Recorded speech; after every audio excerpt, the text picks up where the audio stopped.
We don't talk enough about the hormonal birth control to hysterectomy and fibroid endometriosis pipeline enough. I do not like that we have normalized giving teens and girls hormonal birth control simply because they have skin issues and acne or difficult, painful, irregular periods. These things can easily be remedied by giving girls proper emotional outlets and then giving them the proper creative channels for them to transform all of this energy that starts to arise in those years.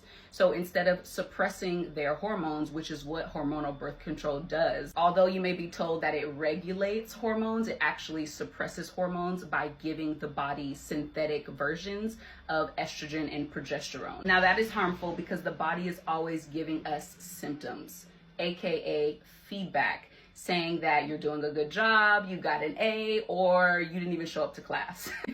And somewhere in between. You need that feedback because that signals to us that something needs to be addressed. So think about what years of suppressing your body's natural functions and signaling can do.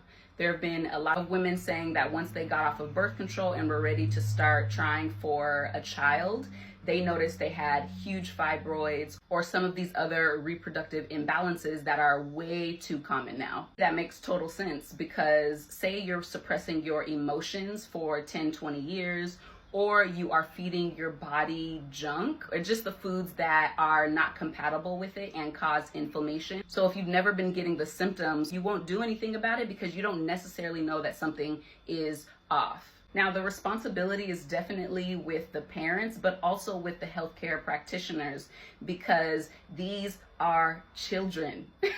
Children. And there needs to be more systems in place and resources to educate women, girls, and teens on their body's natural functioning, like their fluctuating hormones at different times of the month, and how often our bodies can actually even get pregnant in the 28-day cycle. It's not every day. So the fact that we've normalized this is baffling to me. And there are so many other things as women that we say are normal or we have been told are normal that absolutely are not. That's why I love talking about food and nutrition and educating you all on what foods are beneficial to your womb. I call it womb food because that's such an easy place to start, and you see almost immediate changes to your body, to the symptoms and the feedback that you're being given. Now, I talked about this in depth in my hormonal birth control video on YouTube, so you can find that video with all of the linked studies in the description box on my Stan store, which is linked in my bio. Let me know what you guys think about this down in the comments. Definitely follow and share for more.